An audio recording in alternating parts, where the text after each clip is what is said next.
மதுரை மண் பலவிதமான மாற்றங்களுக்கு வித்திடும் மண். और मैं आज कहकर जाता हूं, हमारा एक कार्यकर्ता सम्मेलन डीएमके सरकार की पतन का कारण बनने वाला है.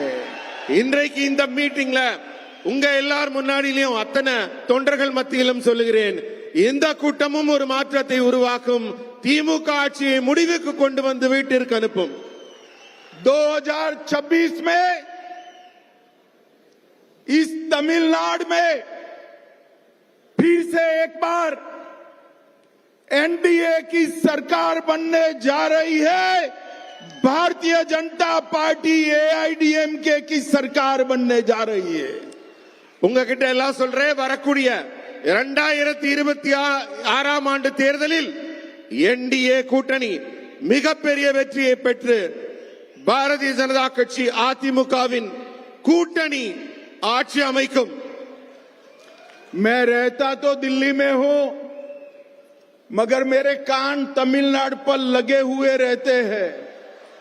நான் எந்த நாட்டின் எந்த பகுதியில் இருந்தாலும் என்னுடைய காதுகளும் என்னுடைய சிந்தனைகளும் தமிழ்நாட்டின் மேலதான் இருக்கிறது. ये मुख्यमंत्री जी कहते हैं कि अमित शाह डीएमके को नहीं हरा सकते. स्टालिन साहब, आप सही कहते हो, मैं डीएमके को नहीं हरा सकता, मगर तमिलनाडु की जनता डीएमके को हरा सकती है. இந்த நாட்டின் முதல்வர் சொல்கிறார், அமித்ஷா அவர்களால் திமுகவை தோற்கடிக்க முடியாது என்று. அவருக்கு சொல்றேன், அமித்ஷானால தோற்கடிக்க முடியாது, நீங்க சொல்றது சரிதான். ஆனா இந்த நாட்டின் மக்கள், தமிழக மக்கள் உங்களை தோற்கடிக்க இருக்கிறார்கள், காத்துக் கொண்டிருக்கிறார்கள்.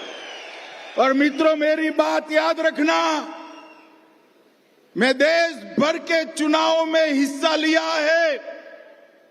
मैं पब्लिक की नब्ज जानता हूं, जनता की नब्ज जानता हूं. तमिलनाडु की जनता इस बार डीएमके की सरकार को उखाड़ कर फेंक देगी. என்னுடைய நீண்ட கால அரசியல் அனுபவத்தில் சொல்றேன், மக்களின் நாடி துடிப்பை உணர்ந்தவனாக சொல்கிறேன். வரப்போற தேர்தல்ல தமிழக மக்கள் திமுகவை தூக்கி எறிய காத்துக் கொண்டிருக்கிறார்கள்.